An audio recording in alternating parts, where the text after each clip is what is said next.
Your Excellency, ladies and gentlemen, dear friends, welcome to the 96th edition of the series Ideas in the Agora, which started, as you know, almost 7 years ago.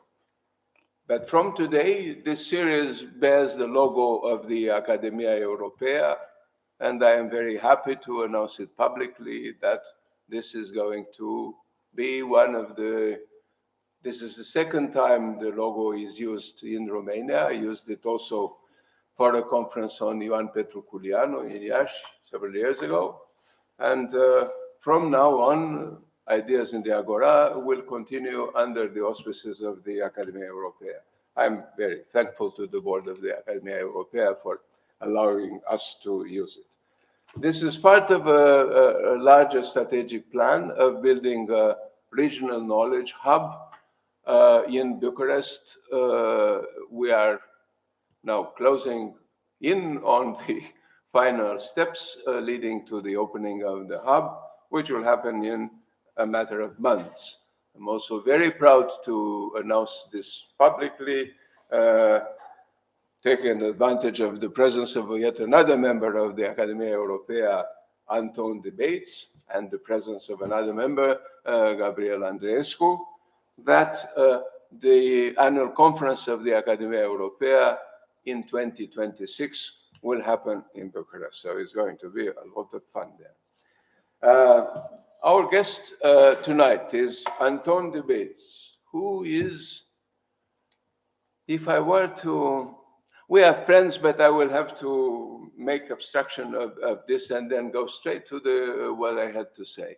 This is someone who, in a kind of combination of idealism and abnegation up to, almost going not really in his best interest because he was working so hard for 30 years. He has mapped a history of abuses of history and of historians, of policies and programs, of ideas that are running against historiography and its core values. He has originally single-handedly, then using some help from others, produced 30 editions of this annual report, which is an immense volume of work, I have to say. And now he is preparing the final format of a handbook, an encyclopedia cum handbook of uses and abuses of historiography worldwide. It will be published with Paul Grant Macmillan. Anton Debates, of course, is currently the president of the International Commission for the History and Theory of Historiography, a commission of which I was proud to be Secretary General many years ago, while also on the board of the International Commission of Historical Sciences.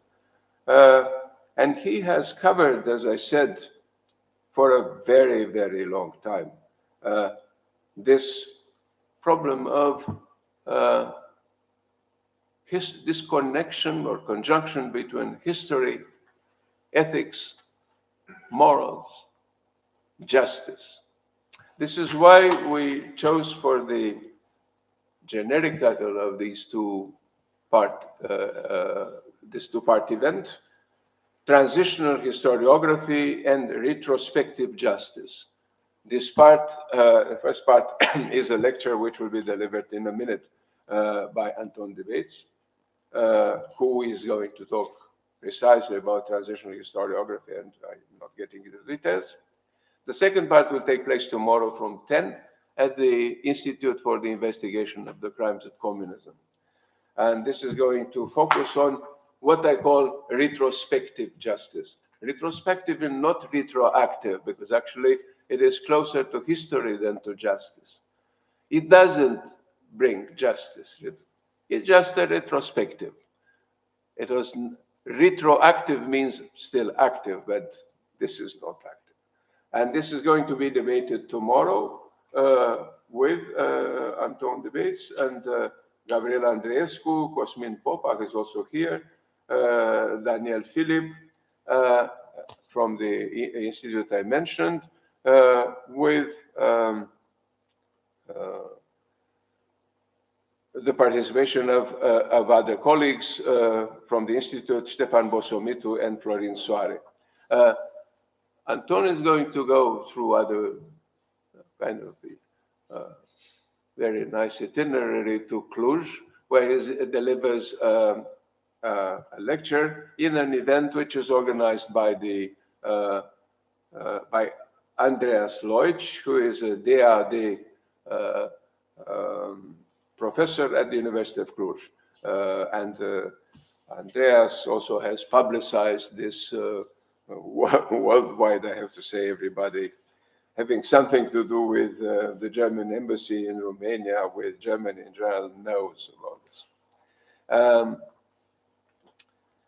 This is in many ways also a kind of prequel to a large conference that will take place in Lisbon from the 15th to the 21st to the 24th of May at Universidad de Nova, which will focus on this topic, history and responsibility. Now, I would like to thank the museum, the institute, as always, the foundation that generously covered some of the costs of this event. I'm very grateful to them, Eastern Marketing Insights, and a number of persons who helped us to get this thing together. Anton Debates was also is in a kind of touring Europe in most ways, touring the world most of the time. He comes also fresh from two very interesting conferences that were taking place in Strasbourg and Berlin, respectively.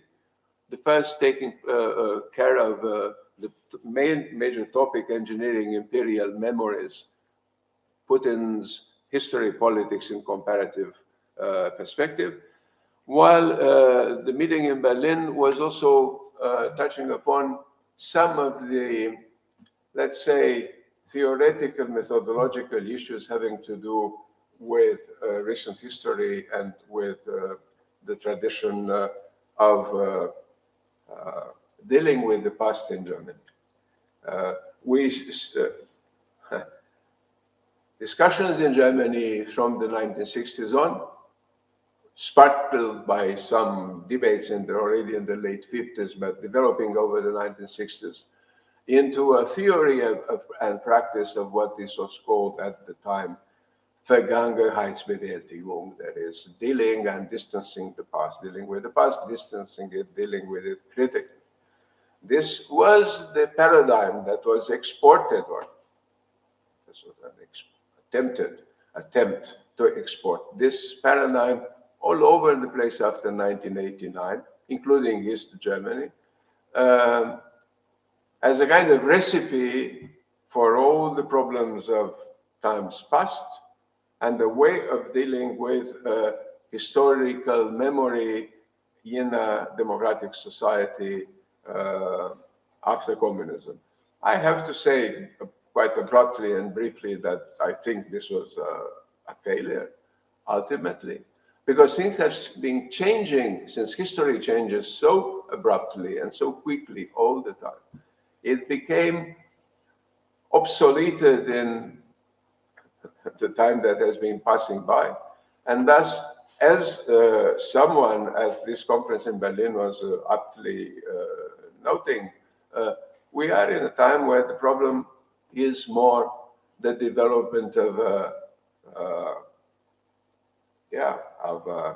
historical consciousness is the emergency. And this is the topic that we should concentrate upon, rather than these things that are quite welcome in the 1960s, but are not. So developing a historical consciousness, use the German term Geschichtsbewusstsein, is of course an imperative of modern democratic society. So we know what happens when this doesn't happen.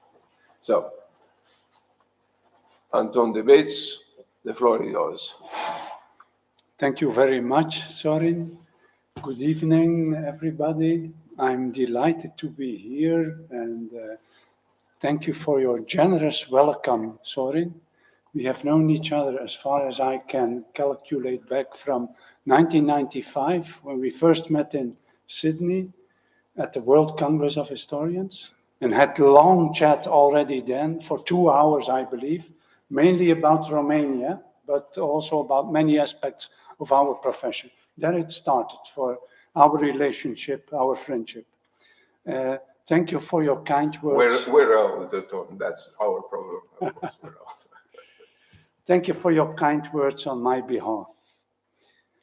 Tonight I will speak about the opposite of the topic that I dealt with 2 years ago in Cluj-Napoca at BB University. My topic there was attacks on history. And tonight I will talk about the opposite of attacks on history, namely what historians have done when they counter attacks on history, their mechanisms of resistance. Over the last decades, we have seen a host of publications about the ethics and the morals of historians.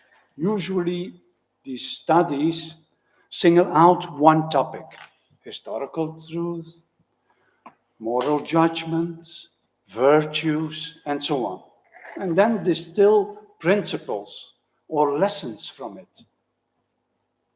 However, most of these studies do not pay much attention to the political arena in which historians operate.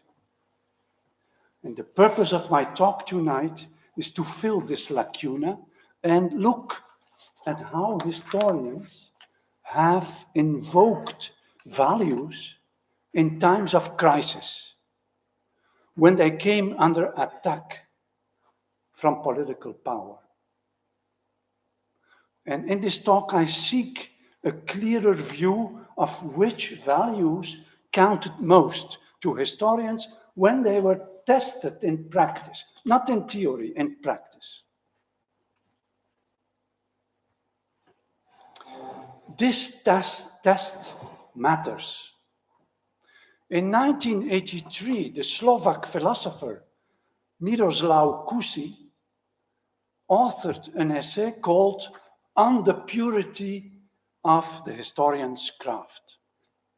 Kusi complained that two highly acclaimed works on the methodology of history, namely Apologie pour l'Histoire by Marc Bloch and What is History by Edward Carr, had entirely missed an important point, namely the risks incurred by historians living under authoritarian regimes.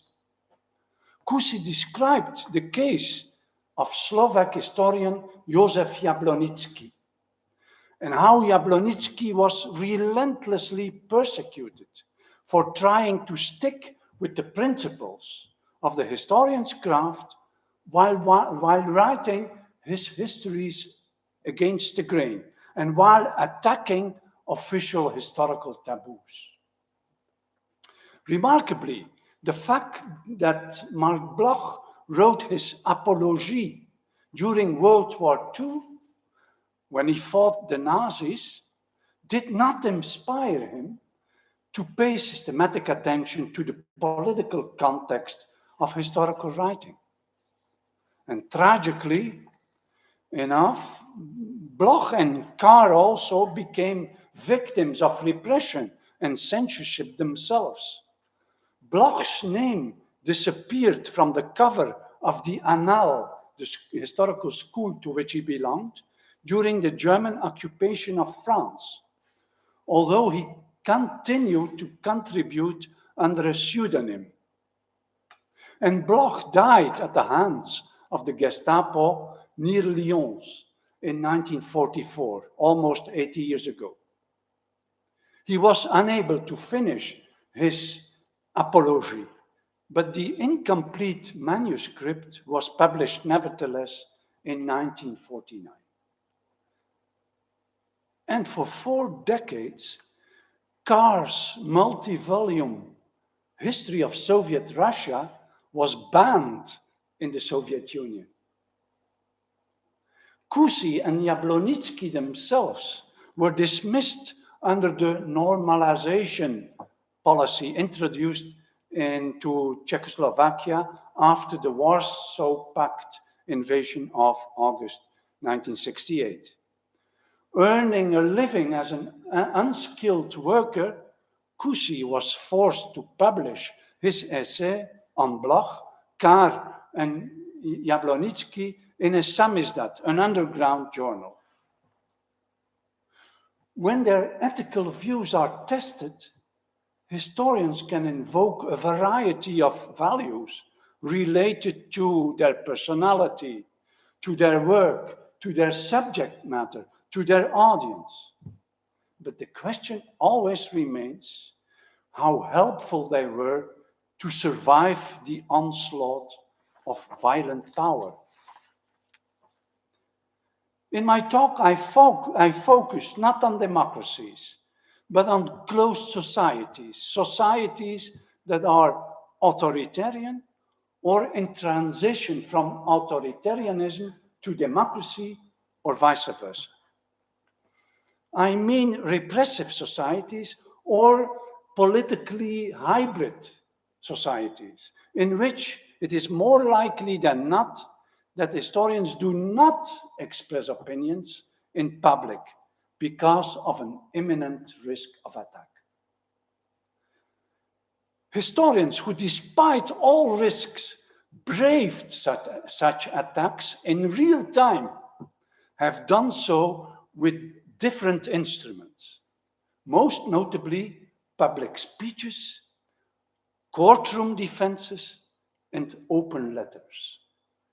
That were their weapons. I will examine tonight only the open letters here, because public speeches criticizing an authoritarian regime in real time are rare. And courtroom defenses presuppose that authoritarian regimes prefer legal prosecution over other repression tools and allow courtroom defenses to circulate, which is also rare. In contrast, open letters are flexible instruments of which multiple examples exist. Open letters are public statements cast in epistolary form, written by one or more historians and addressed to either political leaders or to fellow historians, but always with the general public as a silent reader in the background. It is not easy to distinguish open letters from related genres, such as declarations, proclamations, manifestos, pamphlets, petitions, and memoranda. All these genres have in common that they state basic principles and contain complaints and demands for condemnation, for redress, or for solidarity. To complicate matters, most of them take the form of appeals, press releases, or leaflets. In the genre of written protests, no hard labeling conventions exist, and therefore it is necessary not only to look into sources that call themselves open letters, but also into genres that are similar to open letters in all but name. In the end, the open character was more decisive than the letter character. Collecting open letters was not simple, as they were sometimes, at the time, perceived as ephemeral sources, unworthy of preservation. Many only survived through hearsay or as summaries in other sources. However, the internet, for once, proved a precious resource for tracking them, including specimens from the pre-internet era. Even more difficult was the reconstruction of the histories of these open letters, the stories of how they were written, distributed, and received.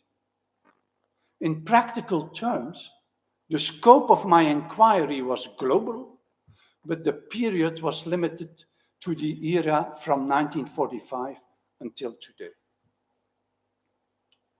Open letters in closed societies are interventions that raise the stakes.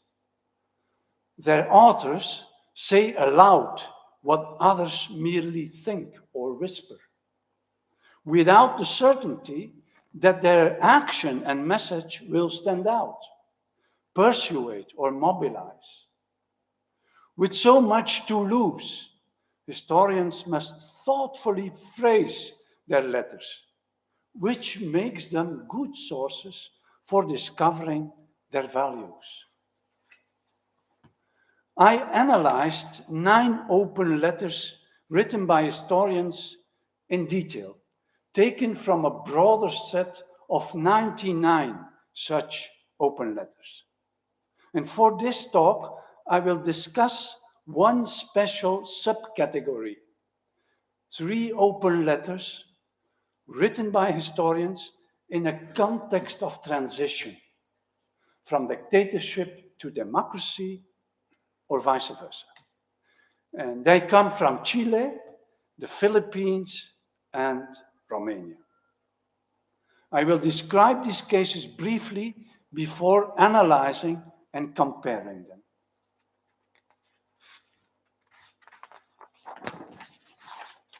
The first example comes from Chile. In 1998, and you may remember this, the Chilean general Augusto Pinochet was arrested in London at the request of Spanish judge Baltasar Garzón. Garzón wanted to interrogate Pinochet for the deaths of Spanish citizens under his dictatorship, running from 1973 until 1990. Pinochet would remain in custody in London for about 15 months. With much time to reflect, he authored a Carta a los Chilenos, letter to the Chileans, written in London in late December 1998. In this document, described as his political testament, Pinochet wrote that no historian, not even the most biased one, could seriously claim that his conduct as a president of Chile had been inspired by anything else than the good of Chile. In 1973, when the government of President Salvador Allende was toppled, he argued, the army had been obliged to intervene with the help of God. It acted as the moral reserve of a country that was disintegrating and becoming communist. A country that did not discover its historical mission, Pinochet wrote, had no future. A country that forgot or denied its history could not face its challenges.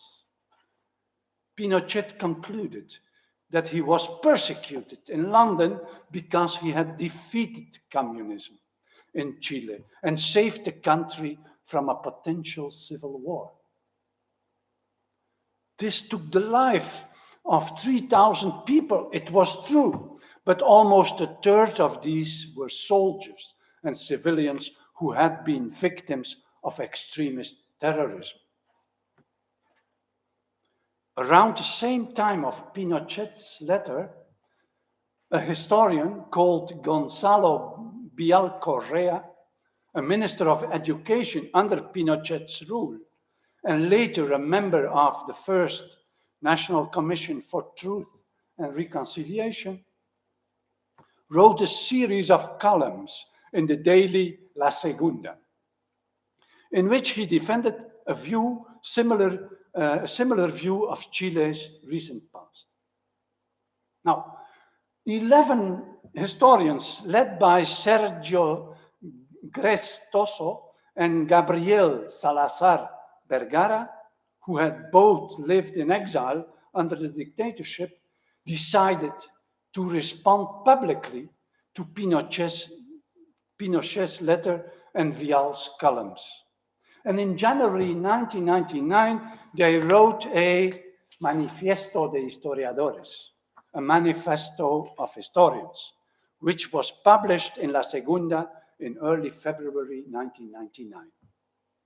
And the goal of these historians was to prevent Pinochet's letter from becoming the final verdict of recent history.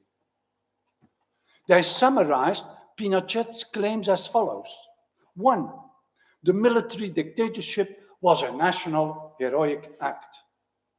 2, the political crisis of 1973 was the exclusive work of Allende's Unidad Popular government, whose program proposed hatred, division, and Marxist socialism. And 3, the military acted as the moral conscience of the nation to restore national unity and human dignity. The manifesto historians rebutted the dictator's theses with 2 classical instruments from the historian's toolbox: contextualization and historicization.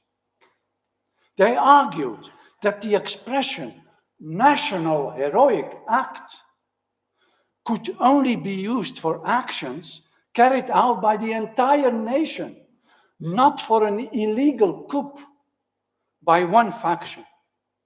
In addition, they wrote, the crisis and coup of 1973 was not only triggered by the reformist Unidad Popular government and program, but also by long-lasting social and economic processes originating in the 19th century, and by the damage left behind by no less than 11 structural crises between 1851 and 1969, from which the incompetence of oligarchic elites was to blame. Finally, the claim that the military fought for national unity was untenable, as they had in fact unleashed a dirty war against half the population in the name of a national security doctrine, which had brought human rights violations and poverty. Pinochet's views and those of Vial and others, they argued, distorted history and tried to justify private rather than public interests. The 11 historians concluded that the most important human right was respect for the capacity of citizens to construct their own future, and that not recognizing or usurping that right meant imposing historical lies over truth. 10 days later, after the manifesto, Biel responded in a column in La Segunda, calling the manifesto historians leftist scientists who wander in the thin air of generalities. End of quote. La Segunda did not grant a right to reply to the historians, however, and Bial did not authorize the reproduction of his column in a book about the manifesto published later that year. And therefore, the book left a blank page to signal that fact, followed by a long rejoinder of the manifesto. But interestingly, the book based on the manifesto also contained other opinions than those of the 11 original left-wing signatories. In their preface to the book, Gress and Salazar explained that they had wished to include contributions from certain colleagues who embraced an approach more distant than from ours, to feed a democratic debate. These colleagues were historians from the political center who, although opponents of the dictatorship, had not agreed to sign the manifesto because their historiographical and political perspectives differed. Most conservative historians, by the way, remained silent. The manifesto did indeed fill a void.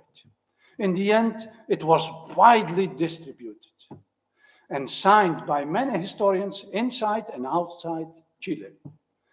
It was succeeded by 3 further manifestos between 2004 and 2011. As for Pinochet, he never reacted to the manifesto in public. He died in a hospital bed in 2006 without changing his mind. A letter written in 2004 and published posthumously, according to his wishes, merely repeated his self-defense written in London.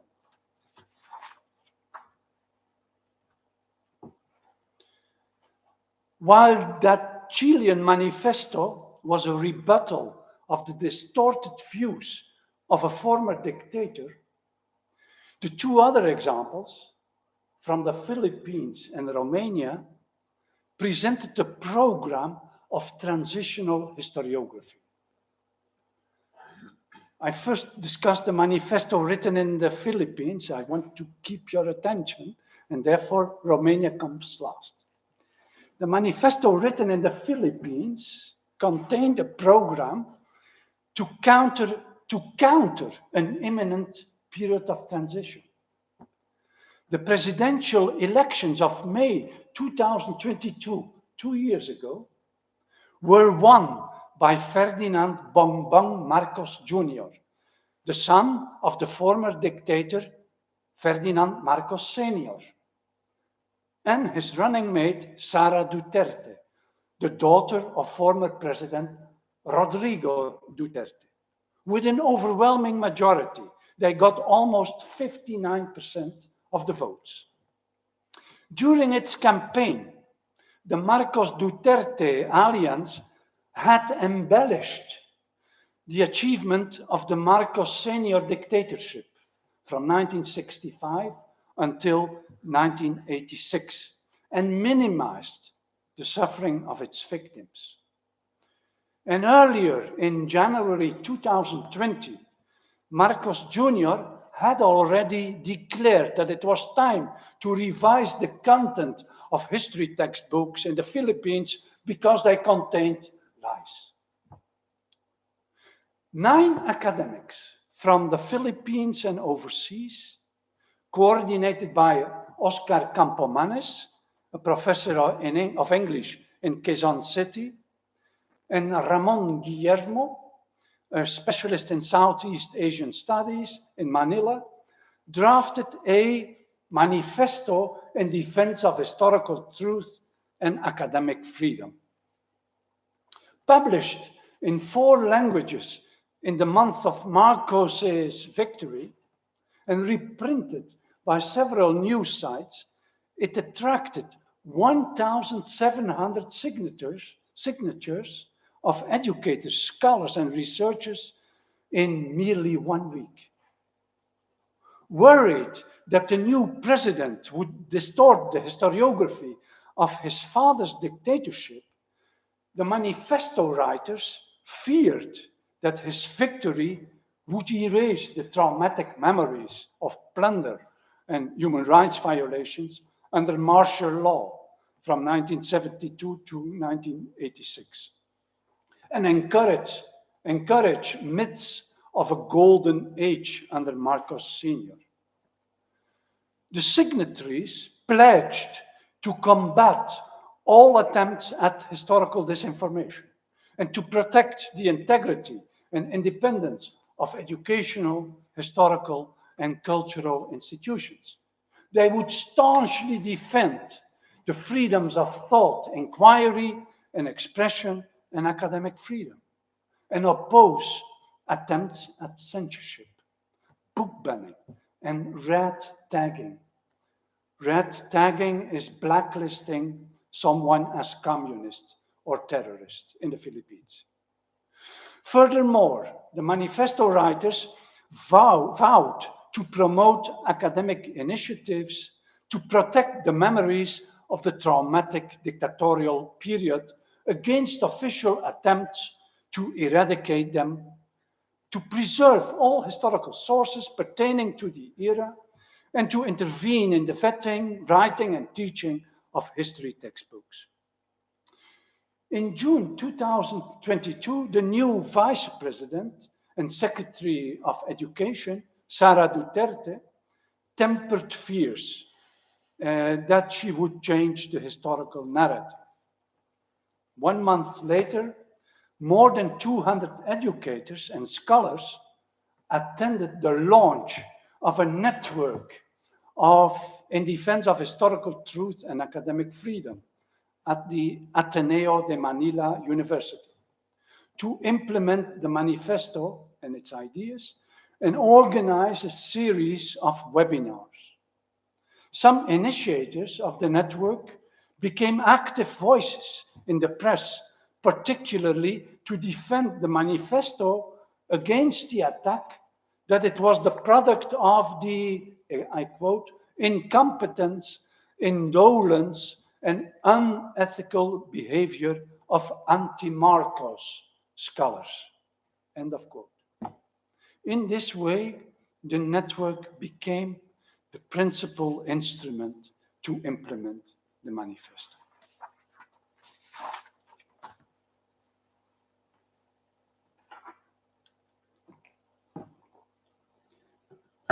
In contrast to the Philippine example, the Romanian open letter was intended for what was expected to be a hopeful transition. On Christmas 1989, only days after the overthrow of dictator Nicolae Ceausescu, 3 octogenarian historians, Academy members Henry Stahl, David Prodan, and Dionysie Pipidi, gathered in Bucharest. In the midst of the upheaval, they tasked themselves with writing a Declarație a Comitetului Istoriților Liberi din Romania, or a declaration of the Committee of Free Historians of Romania. They collected the signatures of 11 other historians by telephone. These were Petre Alexandrescu, Ștefan Andreescu, Georg Bratescu, Ștefan Gorovei, Octavian Iliescu, Sigismund Jacob, Viorica Moisuc, Serban Papakostea, Andrei Pipidi, Pompiliu Theodor, and Alexandru Zup. The text was delivered to the press, but television access was refused. And the declaration was also inserted in the last issue of the Revista de Historie for 1989 and translated into French. The declaration quoted Romania's most famous historian, Nicolae Iorga, Prime Minister of Romania in 1931-1932, and killed by the Iron Guard in 1940. Biriunța n-a venit niciodată spre frunțile plecate. Victory has never come to lowered foreheads.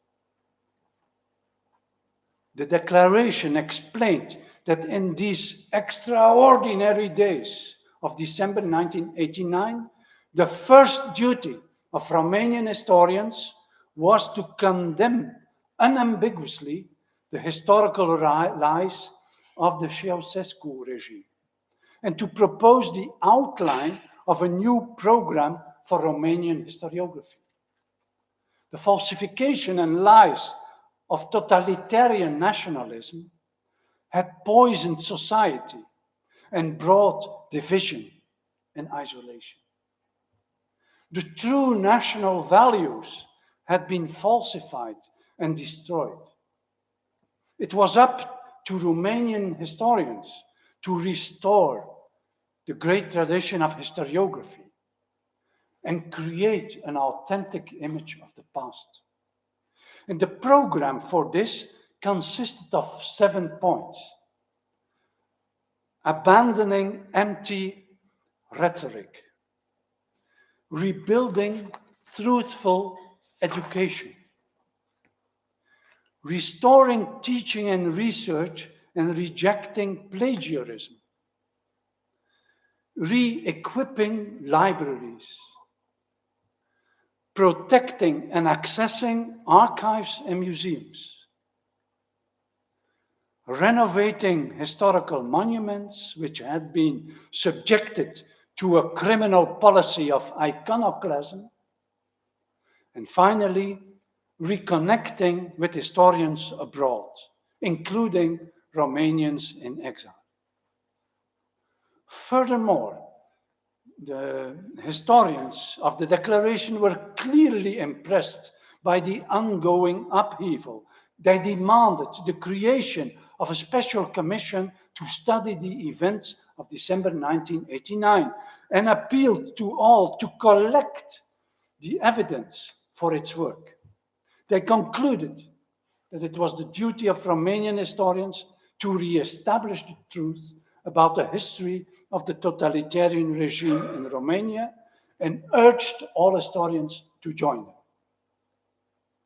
On the day the declaration was drafted, Ceausescu was executed.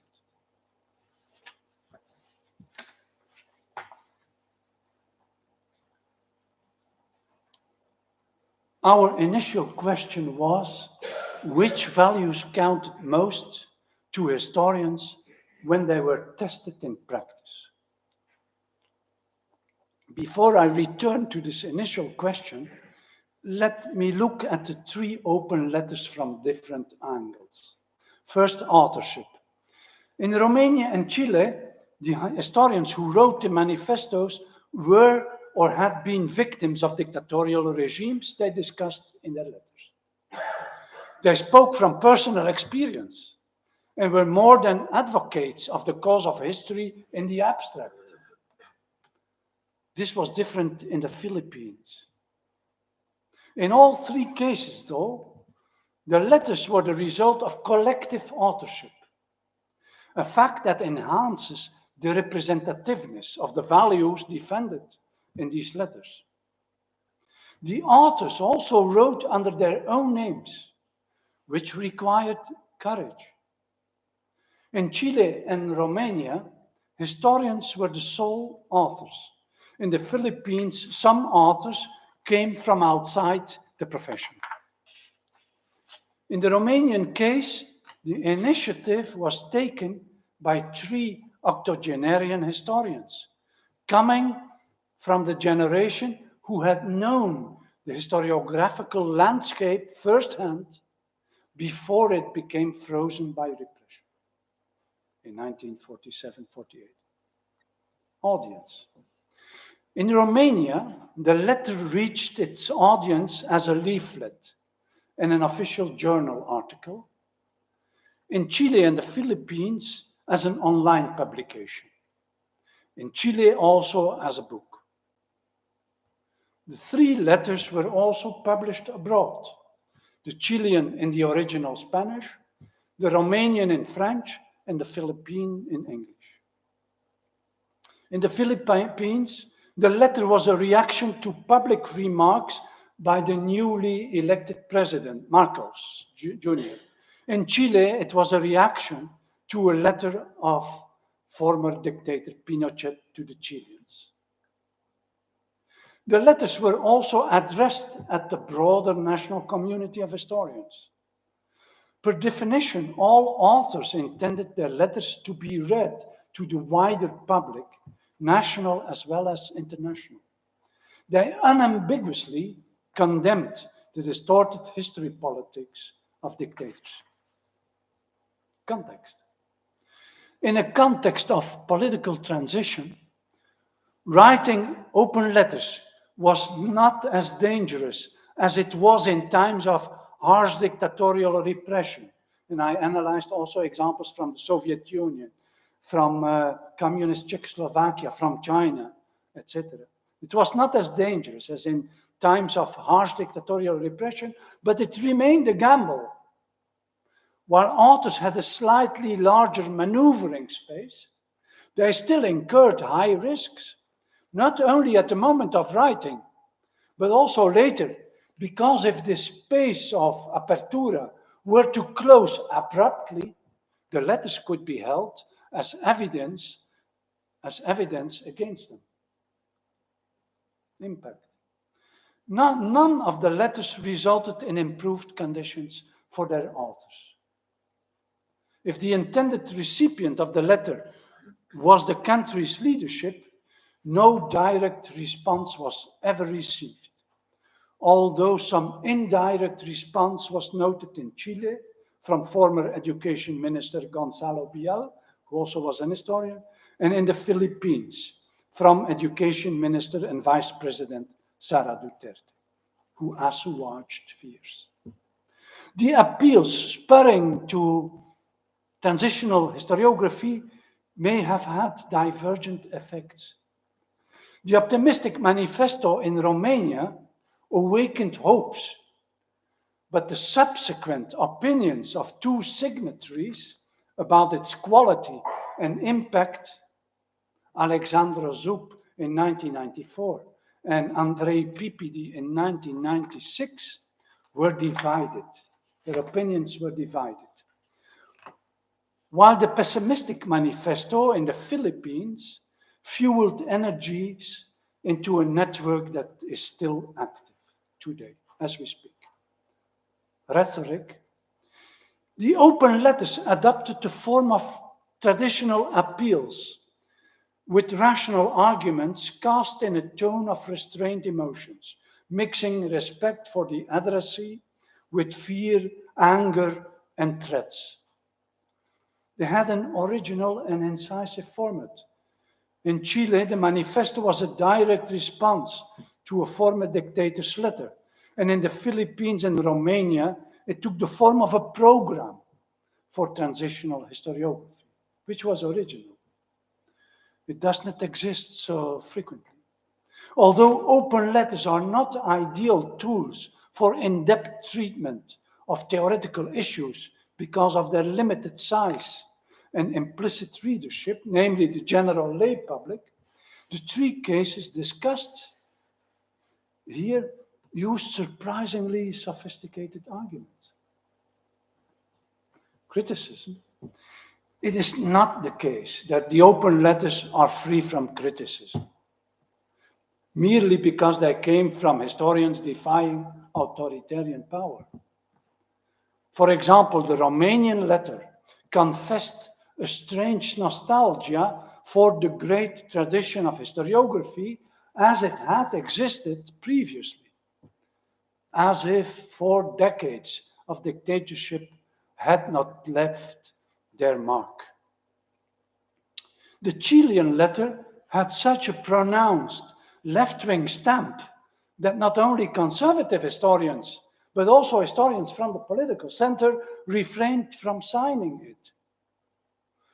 While it is clear that historians cannot rewrite their open letters endlessly to cater to everyone's tastes, in this case, one of the manifesto historians, Sergio Gres, expressed something like regret in a later interview, regret that others had not joined, because it was too left-wing.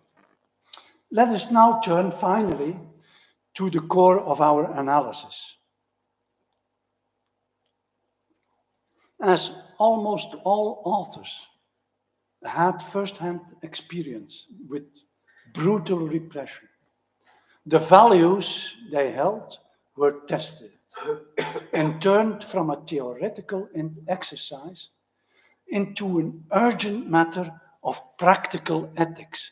Practical ethics. The values related to the personality and work of the authors were treated explicitly and frequently in the letters.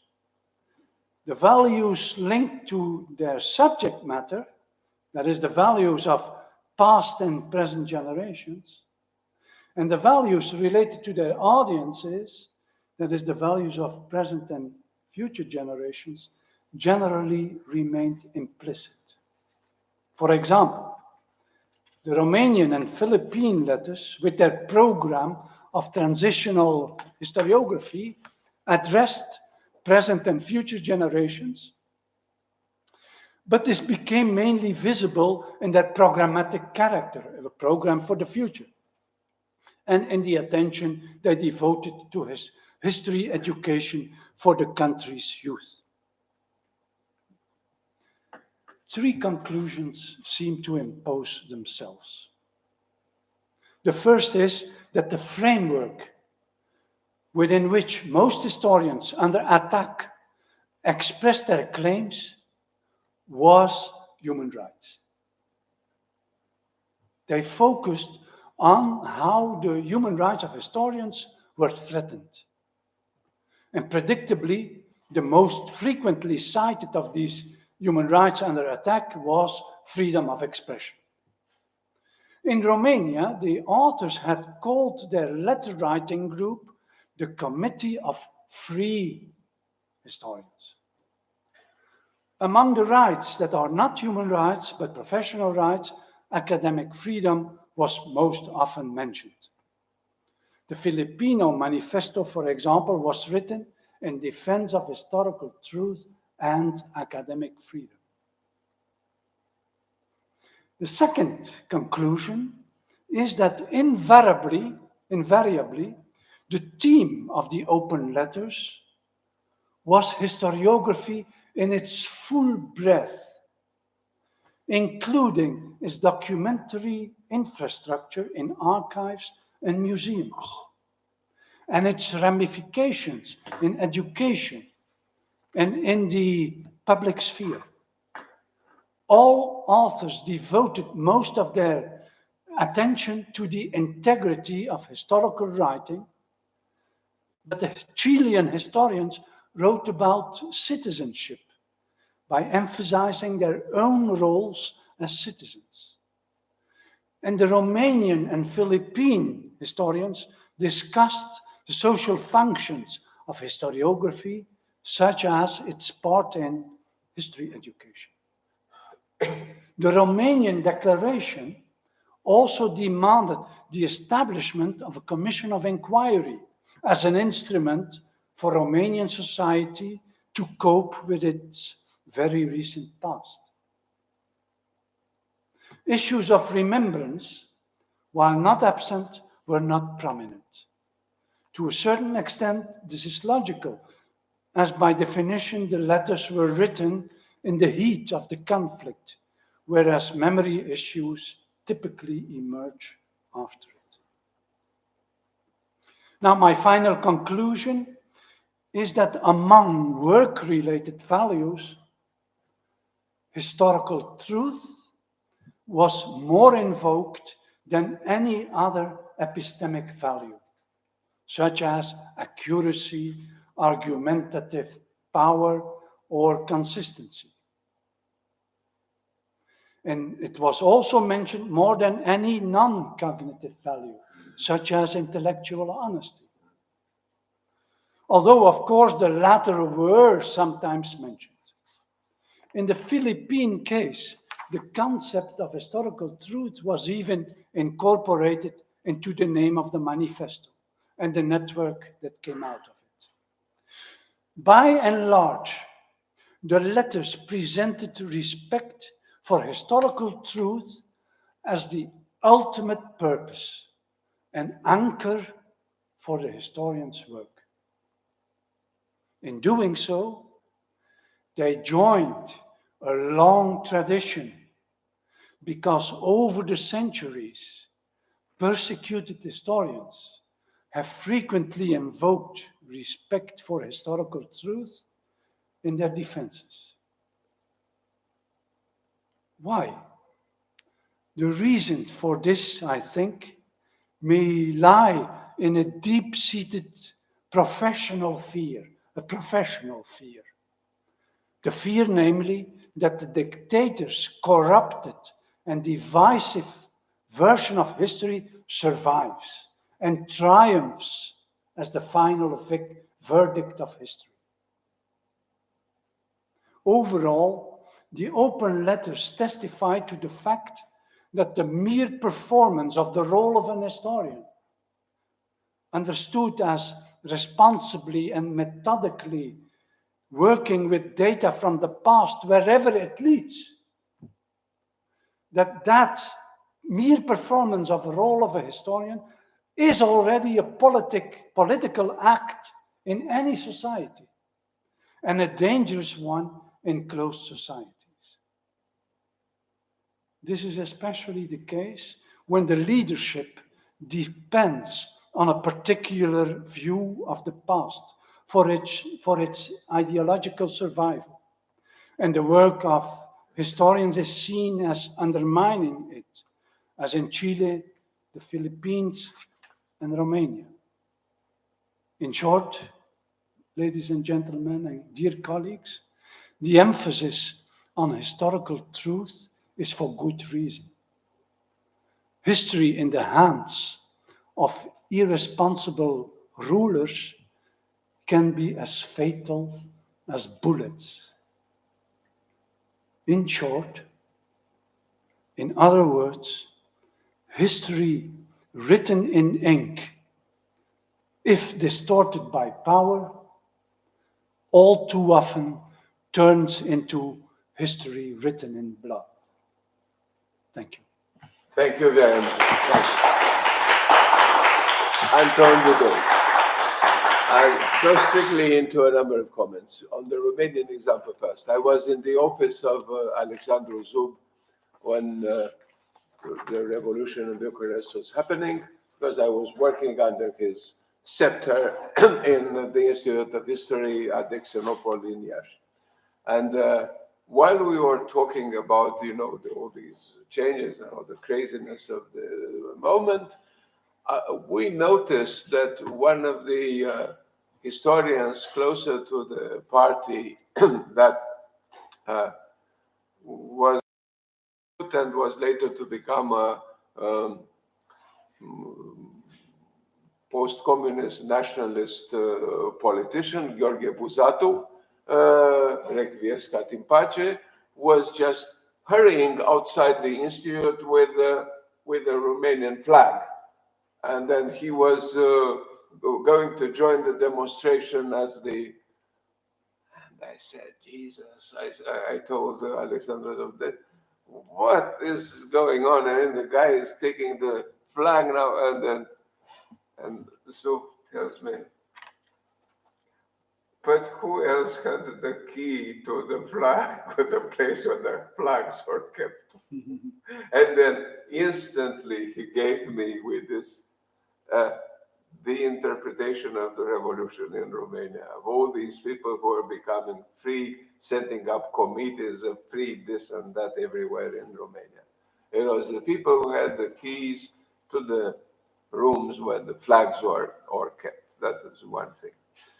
Indeed, the initiative of this belonged to Andrei Pipidi, who discussed this over the phone with his close friend from Iași, our institute, Ștefan Gorovec.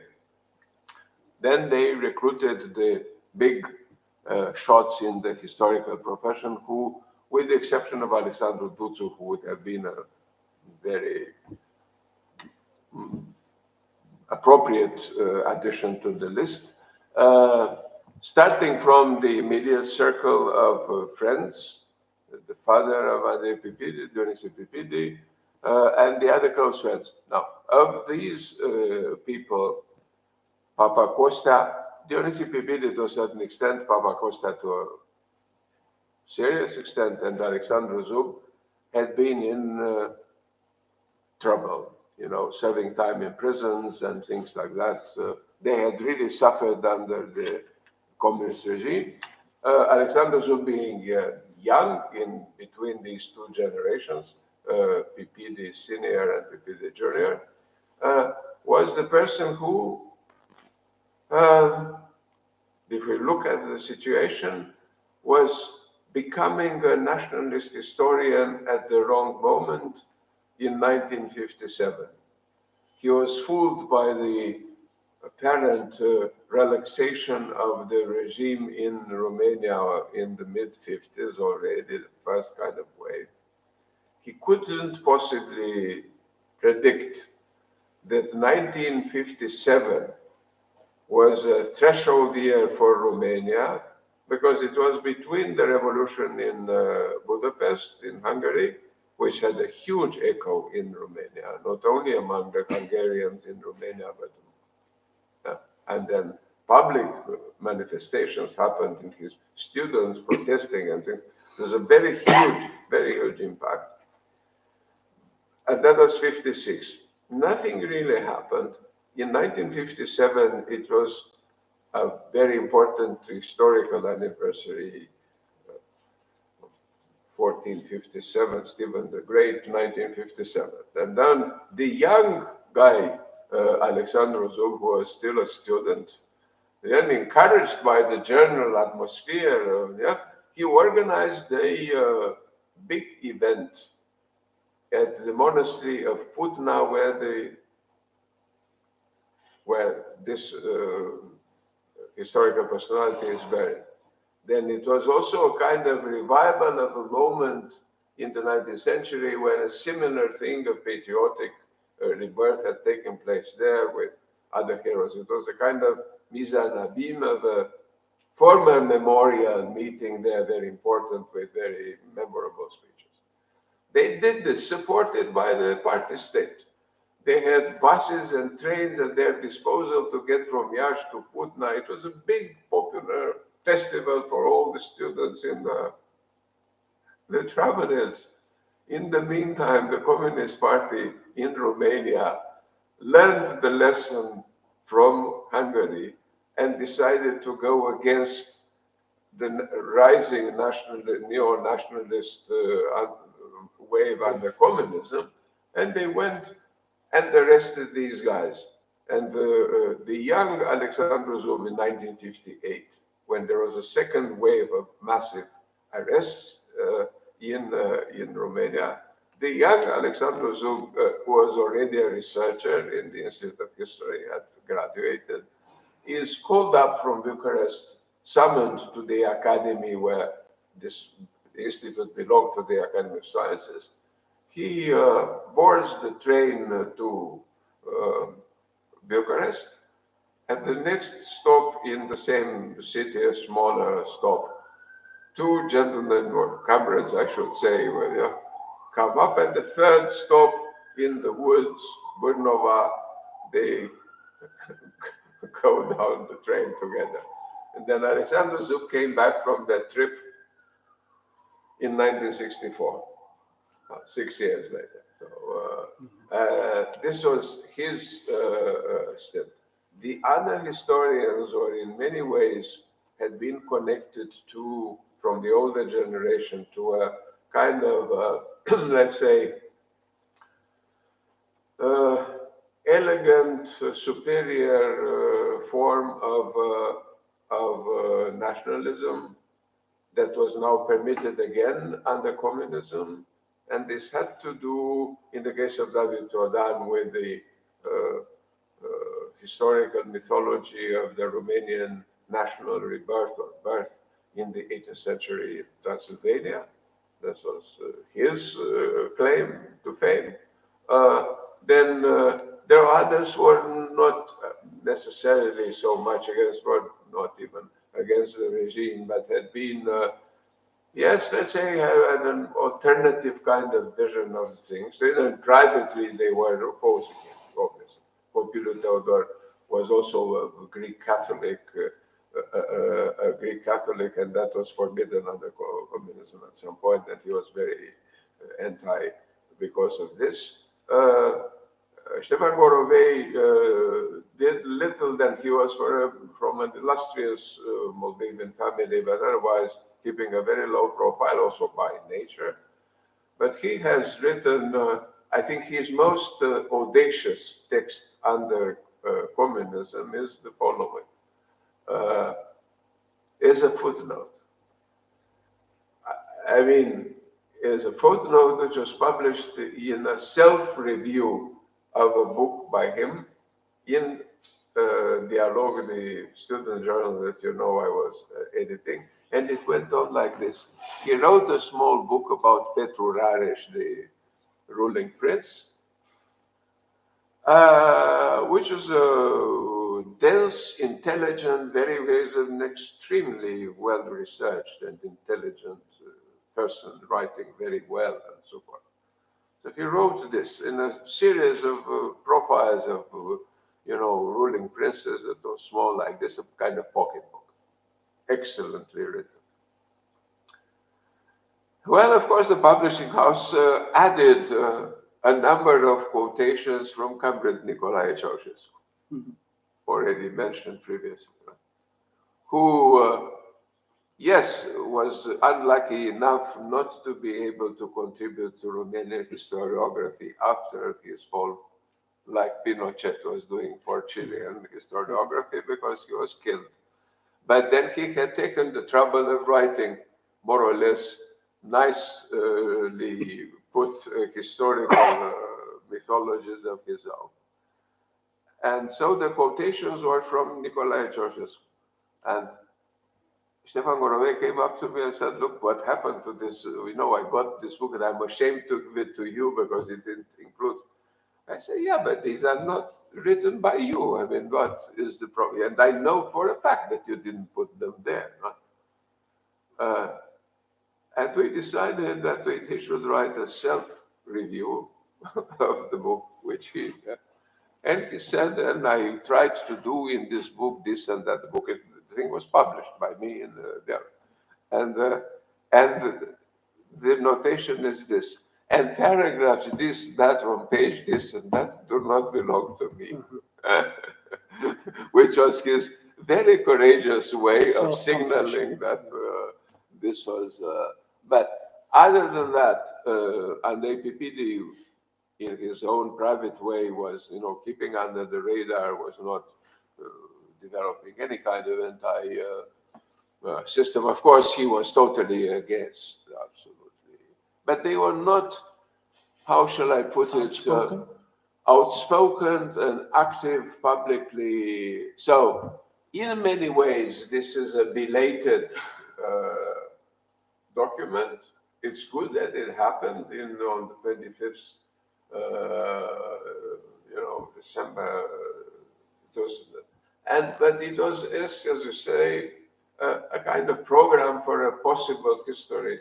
And now my final point about the possibility of things being unsafe at the time, on the 25th of December, is that, of course, shootings continued for many days and things were quite dangerous for a long time. And the last event that I shared with, in connection to the potential danger of writing something and then getting punished for it, was when the miners invaded Bucharest in June 1990. I was coming from a conference in Warsaw in the midst of all this. We met at the Group for Social Dialogue, and we came by Calea Victoriei with Andrei Pipidi. And then at some point, talking to one another, we realized, Jesus Christ, we wear beards, and we were both bearded. And of course, the miners, one of the identifiers of, anti-communist enemies was that the guys were wearing beards. So that is said. Unfortunately, only Romanian expatriate historians formulated outspoken critiques of communism. And you know them, those who had immigrated, Roger Jescu, and especially Radio Free Europe and others. Yeah. Now, what happened to historians, because this is yet another chapter that needs to be included in this, to foreign specialists in the histories of these countries who were familiar with the developments in those countries, were living in the West, but were very eager to go back to do field work in the countries, so they kept silent. And to me, the silence of these foreign historians who are preserving their turf and their access to the resources of their profession is it's a sad story. Because they kept coming until they were kicked out. And this is the case of Romania, of any other country in the Soviet bloc, and including the Soviet Union. There were people after the fall of the Soviet Union in 1991, American historians especially, were desperate to go back to in the period, and then, of course, Popa, who is a specialist in that, also studied in Russia and knows what I'm talking about here and about that time. There were periods when you could gain access to the archives. Well, bribing the guys who are the guardians, the keepers of the. But this stopped at some point. But for these moments of opportunity, American historians would do basically everything to go there, pay, and get back with sackfuls of documents that they were about to use later. So when we are discussing this, I would expand the discussion to those who were not only, there were those who were doing even worse, who were writing things that were pretty much supportive of the kind of historical claims that dictatorial regimes are making in their own historical fields. And the list is very interesting of people who were bribed by these in many other ways, or blackmailed or bribed, and kept a kind of discussion about these countries in Western Europe, in the free world, which was running against the principle of the ethical, the ethical principles of the profession and so forth. And that is to that. To the Chilean example, their big trouble, as you mentioned, is that most of the expatriates were communists. So after the fall of the Allende regime, the resonance box outside of Chile was communist, sometimes radically communist. And this had some credibility among the left-wingers, especially the more extreme left-wingers in Western Europe, but less credibility in doing this, they aggravated the situation in Chile because people in the West who didn't know the story very well had said, come on, they are just exaggerating. Come on, this cannot, all that. So they functioned as a kind of buffer for the regime for a long time before balanced, intelligent people who said, okay, these are communists who make these claims, but let's get into the claims and see that there are people who are killed. And in the case of Chile, I think this was a very important, how shall I put it, reference point, what was going on in Argentina and around Argentina, the debate around Peron and about all these things. So that helped because many of the enemies of Peron were I would say center to center right or even center left, more balanced, and their diaspora as well. So they functioned as a kind of form of making more credible these claims about the horrible things that were going on under Pinochet. Then, of course, in the Philippines, so much, no comment, because they were simply trying to continue the lie of generation with Mark was senior with that was simply too much. Now, If I understand you well, in Romania, the initiative for the declaration was not taken by the octogenarians, but by some of the younger historians who then were also more active and were more eager to. and because of the Yes, family relationship between the And PPDs. they collected what? I mean, what you can get there, with the exception of Alexandru Duțu, who is missing from the list, you get a gota of some of the best historians in these two generations at the time. But the octogenarians did not take the initiative, according to you. Not as far as I remember. But they lent their name and prestige. Yeah. Well, it's true that there was no need to persuade them, you see. Of course. But that is unique, I find. This collaboration between generations of historians. There were these family connections, and PPD senior and PPD junior, and this was and then the familiarity of them from the profession. And they were respected and respectable and mutually respected person. Then they had trusted each other before, so they had the relationships going back to the time before. They didn't get to know each other then. This is why the circle was there already, the circle of people who were seeing one another, who were socializing the best they could. Prodan was more, let's say, isolated out there in Cluj and taking care of his business with suplex liberus Balahorum and all that thing. And then again, Pompiliu Teodor was actually the guy who in Romania was with Alexandru Zub. The closest to preoccupations of historical theory. And the other one was via literary history and comparative literature, Alexandru Duțu. Most other people had very, let's say, banal positions on historical theory, of which they knew very little, really. And there is no evidence in their work they had any idea of what. Very, very cursory references to methodology and theory, but otherwise very little. So they didn't have. So this is why there is a certain, how shall I say, besides the fact that they were addressing a wider audience, not just historians.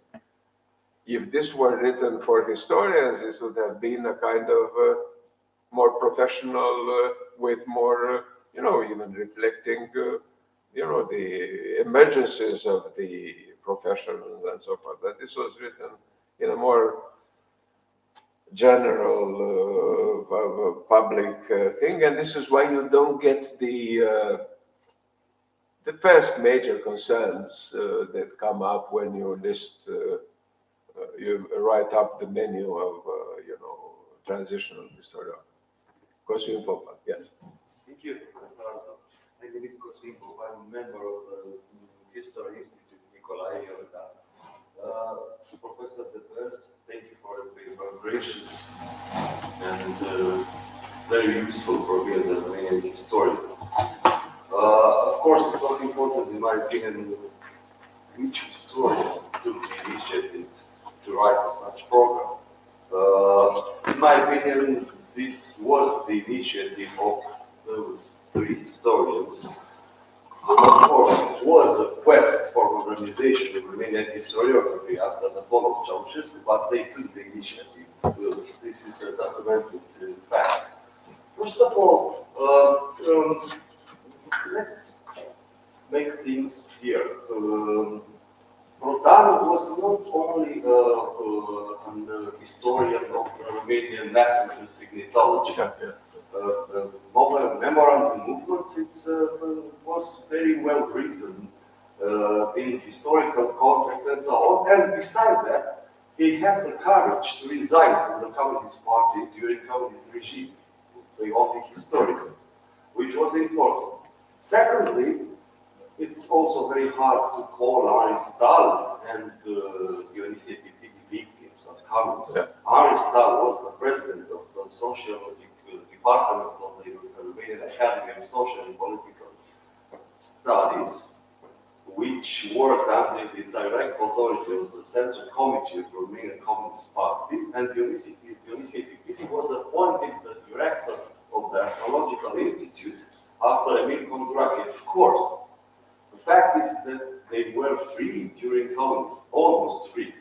They were not linked organically with the communist regime as Dajkovic or Emil Condurache, or later Dan Berindei or Corin Constantiniu, and so on.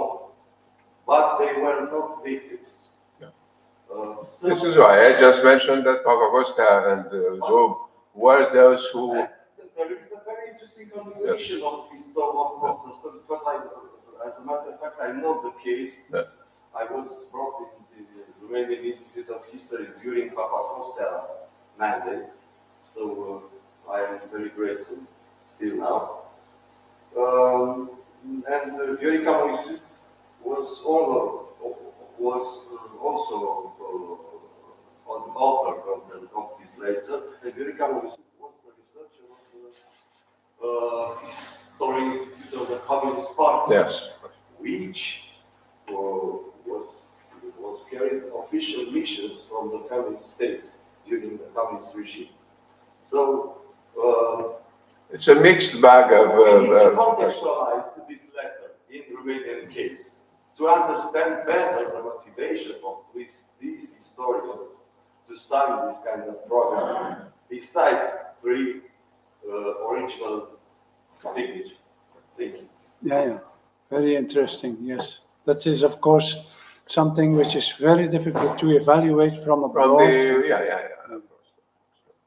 Yes. But thank you for your elucidation.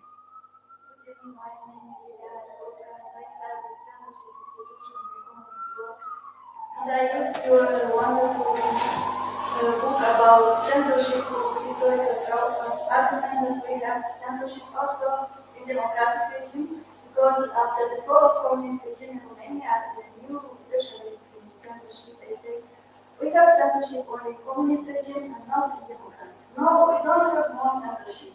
And so I have some books, and you was there, that in all regimes we have problems with censorship, especially historian through our censorship. And my first question is about your documentation. You have three examples now about in Chile and Romania, but in your book you have like all countries of the world. And my question is, how do you document, how to find your documentation? I know you have Amnesty International reports, but sometimes in my study, I try to find the best information, and information translated into international languages is not enough, and sometimes are wrong.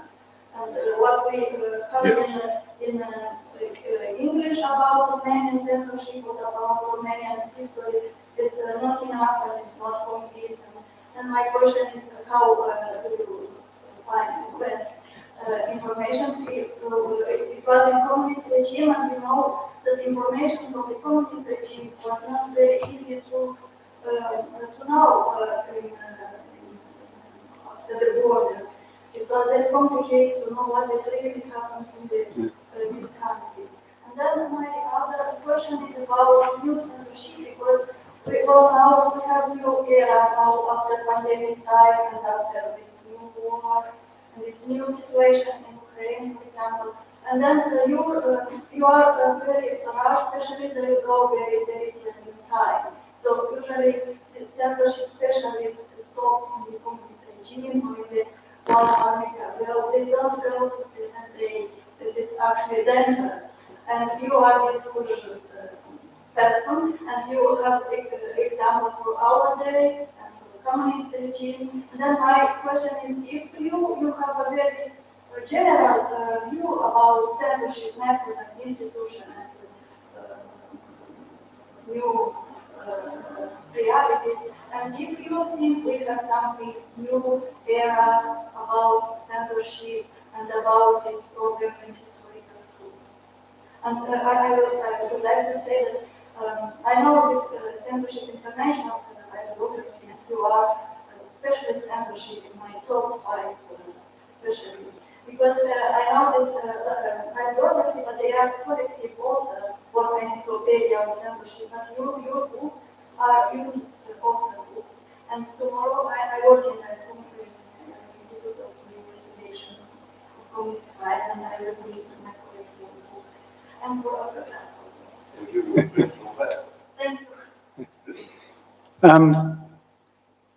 What are my sources of information? If they ask this to me after having worked on it for more than 30 years, even 40, I started in 1980 with the first cases that caught my eye. I of Izzy Stone. Izzy Stone was a journalist in Washington, New York or Washington, a very famous American journalist, and he published a weekly of 4 pages in Washington. Izzy Stone's Weekly. And everybody, absolutely everybody of some power in Washington read Izzy Stone, the journalist Izzy Stone's Weekly, 4 pages every Thursday. And I asked him, what are your sources? I do not compare myself with Izzy Stone, but the answer for the sources is similar. They said, how is it possible that everybody recognizes your authority? Where do you get your sources? And Izzy Stone answered, I simply read what is accessible to me, and I read it thoroughly. I close read it. And that's also what I do, and my colleague Ruben Zeeman, what we are doing. There are many sources, especially with the internet. It is an explosion of sources. And it's the daily work of the historian that we are applying there. We read material that is accessible to us in the languages that we read, and we summarize in an artisanal way all these stories, compare details, and then make summaries, publish them in annual reports, and every case has a footnote. The simple trade of the historian, but then maniacally applied. We do it, that is our trade. Maniacally, this is a very good word. Let me get into this. Now, this handbook that I referred to, which is in preparation, this is going to repair many of the problems in the current or the previous publications, because in many cases, national chapters are now delegated to people who are familiar with the national terrains that they are dealing with. So obviously they have access to original sources and things like that. So what I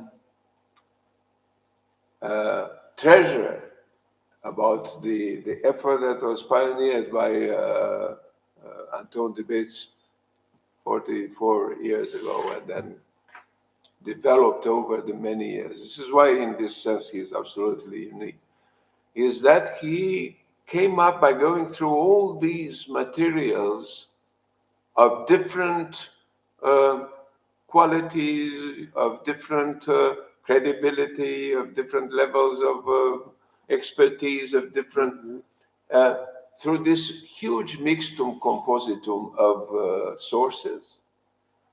The result is the structure of this handbook, and the result is this general reflection on, and methodological theoretical reflection on the problems at hand. So now it is normal to have someone in the loop, to have this recursive scheme by which people who are familiar with the various details of this are going to be called in. Because if you look at the materials that he published and later on with his collaborator, on Romania, there are lots of things that need corrections, of course, which will happen. But what is beyond this is that you get a kind of panorama of the problem, which is global, which immediately singles comparability, the limits of comparability. So to me, that was interesting. And this is something that I learned from.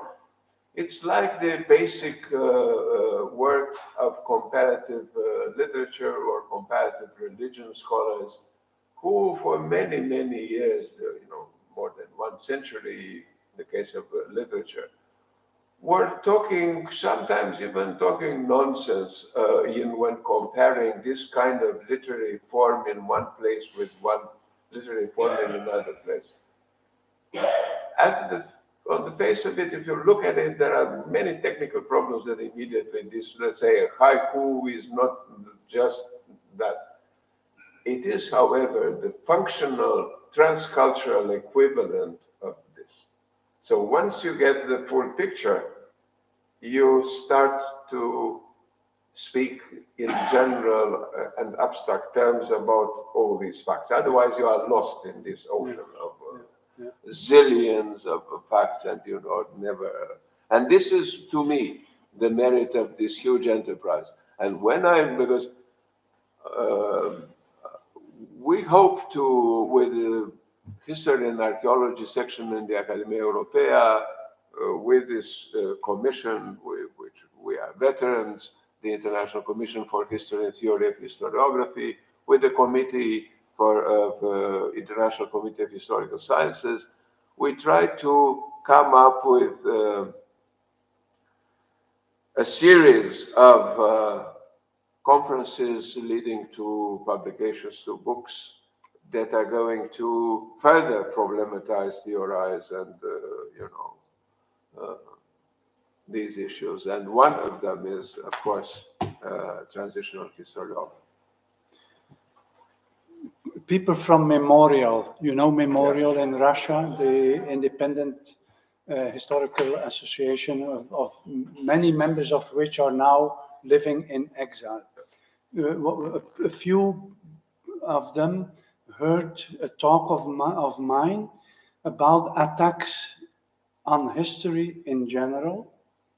And after my talk, they came to me and they said, your talk is enlightening to us because now we understand that we are not alone. That problems of historians in other countries are not identical, but similar to ours. And that's a big relief to hear this, because when you are living under an authoritarian regime, first the Soviet Union, and later, apart from a few relatively free years under Yeltsin, again under an authoritarian regime, you are, as it were, introvert, and you lose that global landscape. And now we have understood that we are not alone. At the same time, I think it's very difficult. I'm doing, and my colleague as well, always, every day, the daily work of collecting and verifying details. But from there to jump to the general trends and patterns, that's very difficult.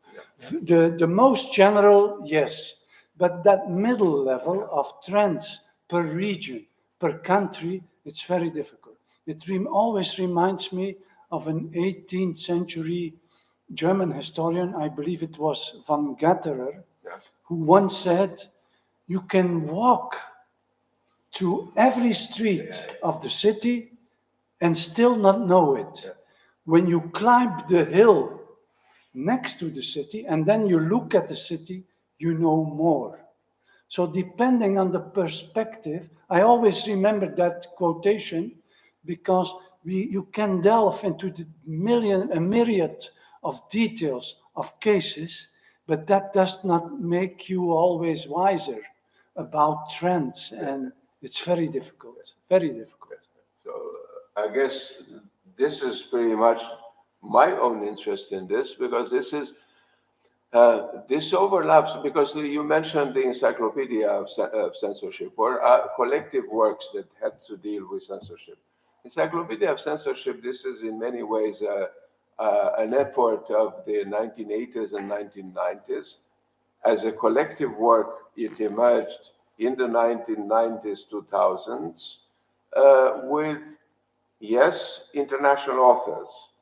But then if you look more closely, then you see what exactly is the competence of this particular author on this particular topic. That is, so a collective work is running a huge risk because you have to make sure that somebody who, and the general editors, for instance, I managed to place in one encyclopedia of censorship an article on Constantin Dumitrescu Zapada, who is a famous, who is a fascinating character, was in prison in all kinds of regimes from as a young iron guardist taking part in a kind of, and then he went through all, but then my interest in the life of this guy is for a book that was not even written by him, but came to be signed by him, written first draft by him, but then completed by his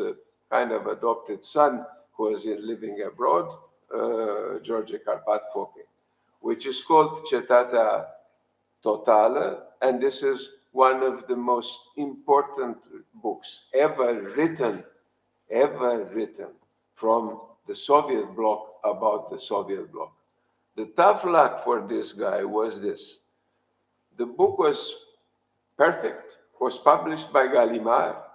The Securitate found out about this through the guys in Paris, and then they immediately came up with the thing that the guy had been an iron-gardist.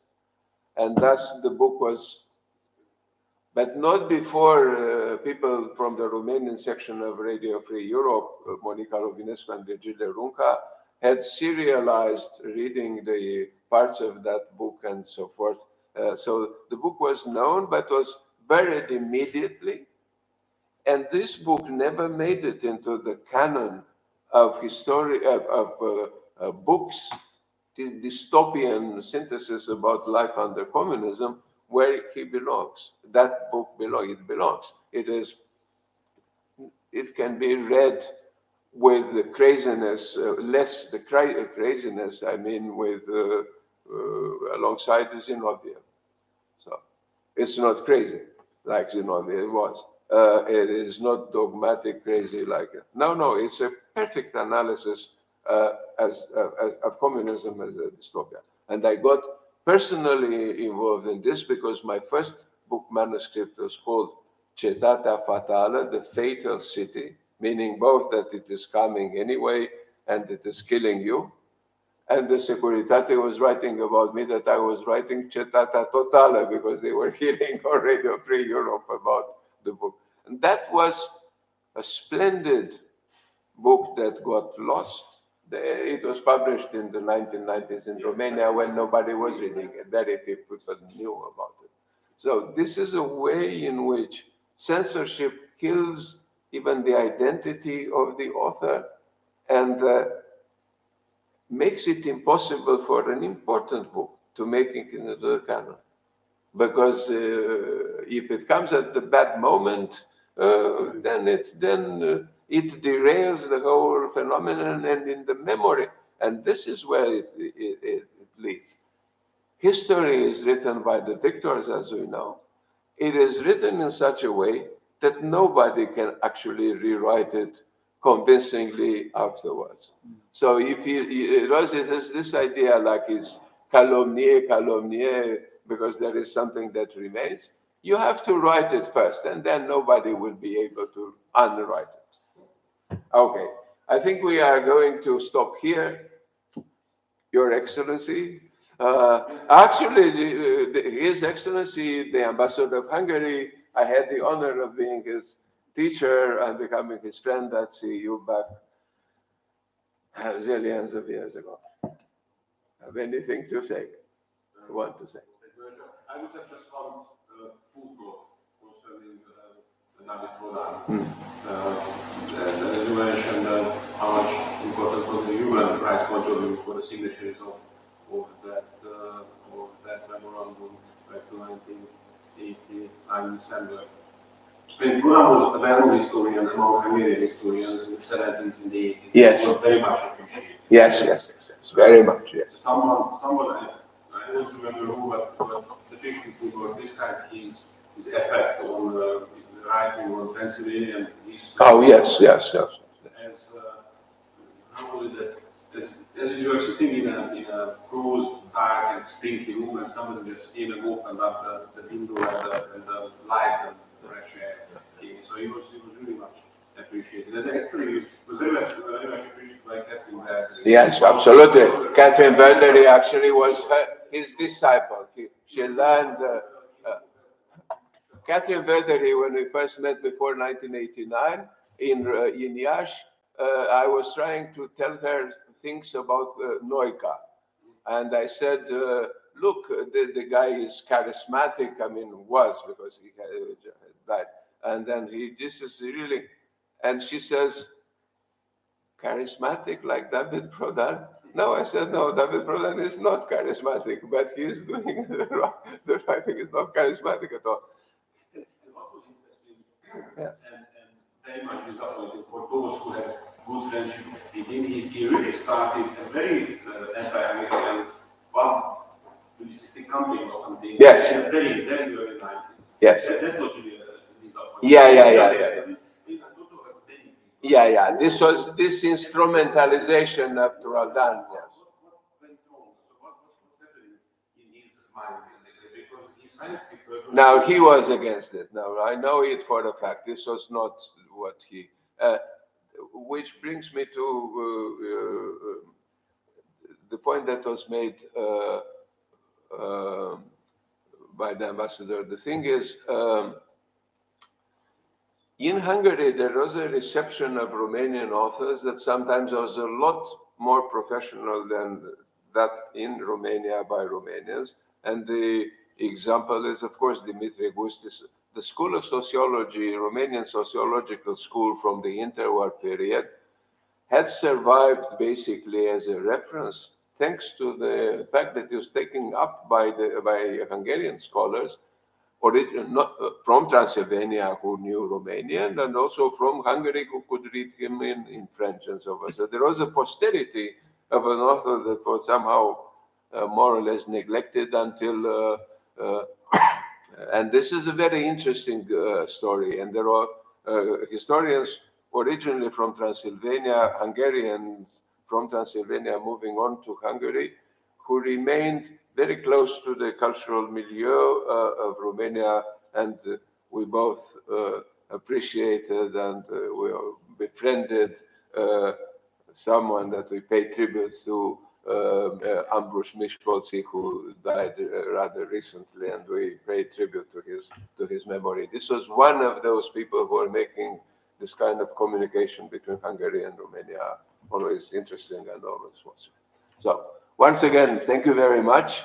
At 10 tomorrow, we reconvene at the Institute for the Study of Communist Crimes, where we'll have an informal debate with Cosmin Popa, I've seen him, Gabriel Andreescu, we've seen it there, and the other colleagues I mentioned. So thank you very much. Ton, thank you once again.